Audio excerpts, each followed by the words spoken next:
Climatology यानी जलवायु विज्ञान के कंसेप्ट में जो हमने पढ़ा था कि हम पहले क्या पढ़ेंगे, किस तरीके से उसे पढ़ेंगे, तो हम सबसे पहले उसमें देखते हैं तापमान यानी टेम्परेचर। ठीक है, अब हम देखिए तापमान में क्या क्या पढ़ते हैं। ऊष्मा बजट, हीट बजट।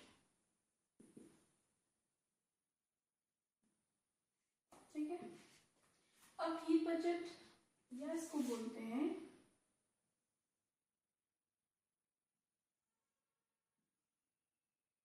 भूमंडलीय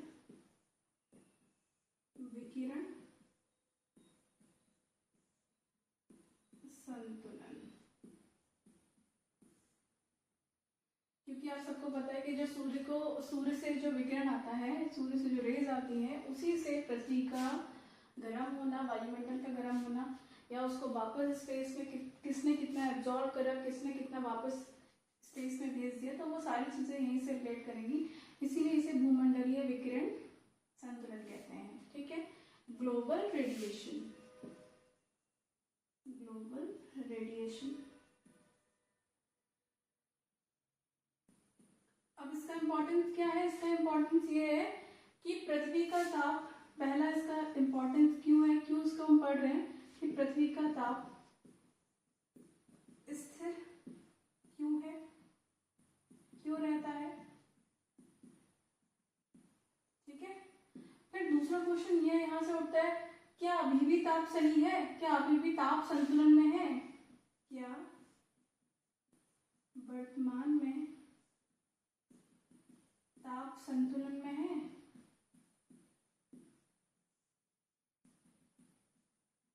तो इसी के अंदर आप क्या पढ़ेंगे, संतुलन में है क्या। ग्लोबल वार्मिंग हो रही है, आप सभी को पता है, तो इतना तो संतुलन में नहीं है, तो ग्लोबल वार्मिंग है।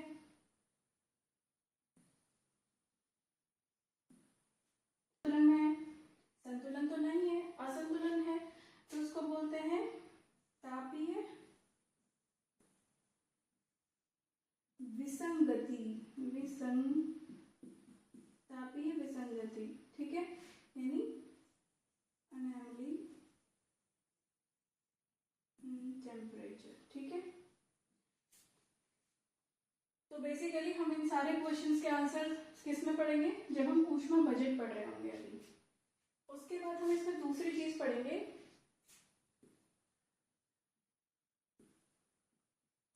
सूर्य तप, इंसुलेशन। ठीक है, इसका क्या इंपॉर्टेंस है। फिर हम इसमें और क्या देखेंगे कि क्या ये सभी जगह समान रूप से प्राप्त होता है क्या।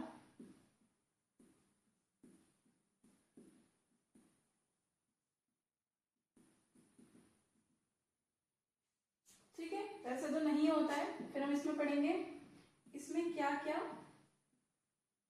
स्थानिक और क्या क्या कालिक यानी टाइम एंड प्लेस के हिसाब से क्या क्या डिफरेंस आता है। ठीक है, टाइम और प्लेस के हिसाब से क्या क्या डिफरेंस आता है, यानी स्थानिक विभिन्नता और कालिक विभिन्नता क्या क्या है इसमें। फिर हम इसमें तीसरी चीज पढ़ते हैं, तापमान के नियंत्रक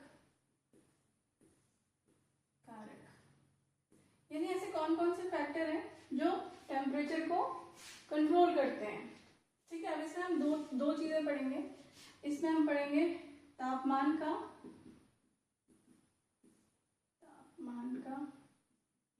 क्षैतिज यानी हॉरिजॉन्टल डिस्ट्रीब्यूशन, क्षैतिज वितरण यानी हॉरिजॉन्टल डिस्ट्रीब्यूशन, और इससे क्या बनेंगे, इससे बनेंगे ताप कटिबंध ताप कटिबंध बनेंगे इससे, ठीक है, यानी हीट जोन्स।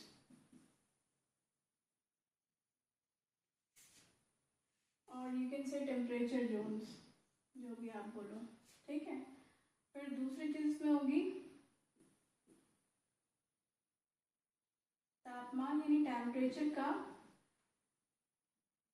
ऊर्ध्वाधर यानी वर्टिकल डिस्ट्रीब्यूशन, वितरण यानी वर्टिकल डिस्ट्रीब्यूशन। अब ये वर्टिकल डिस्ट्रीब्यूशन कैसा होगा ये भी हम देखेंगे। हमें पता है कि जैसे जैसे हम ऊंचाई की ओर जाते हैं, पहाड़ों में जाते हैं, तापमान कम होता है, तो जैसे जैसे हम ऊंचाई की ओर जाएंगे तापमान में कमी आती है। तो ये क्या है उसका वर्टिकल डिस्ट्रीब्यूशन, ताप ह्रास दर या टेम्परेचर लैप्स रेट, ठीक है। फिर हम आगे इसमें पढ़ेंगे तापीय व्युत्क्रमण। होता क्या है, होना क्या चाहिए कि ऊपर की ओर जाने में ठंडा होता है, नीचे की ओर गर्म होता है। लेकिन होता क्या है, अब तापीय व्युत्क्रमण मतलब इसका उल्टा हो जाता है कि नीचे की ओर गर्म हो जाएगा, ऊपर की ओर ठंडा हो जाएगा। तो इसको बोलते हैं तापीय व्युत्क्रमण, inversion of temperature, inversion of temperature.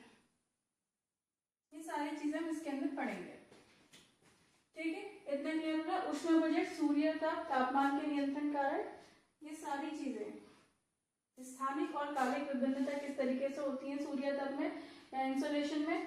फिर तापमान के नियंत्रण कारण कौन से हैं, तापमान का क्षैतिज वितरण यानी हॉरिजॉन्टल डिस्ट्रीब्यूशन कैसा है, तापमान का वर्टिकल डिस्ट्रीब्यूशन, वर्टिकल क्षैतिज होता है ये, वर्टिकल होता है ये, ठीक है। तापमान का वर्टिकल डिस्ट्रीब्यूशन कैसा है, ताप, और इसमें इन्वर्जन ऑफ टेम्परेचर क्या है, हीट जोन्स कैसे हैं, ये सारी चीजें हम इनके अंदर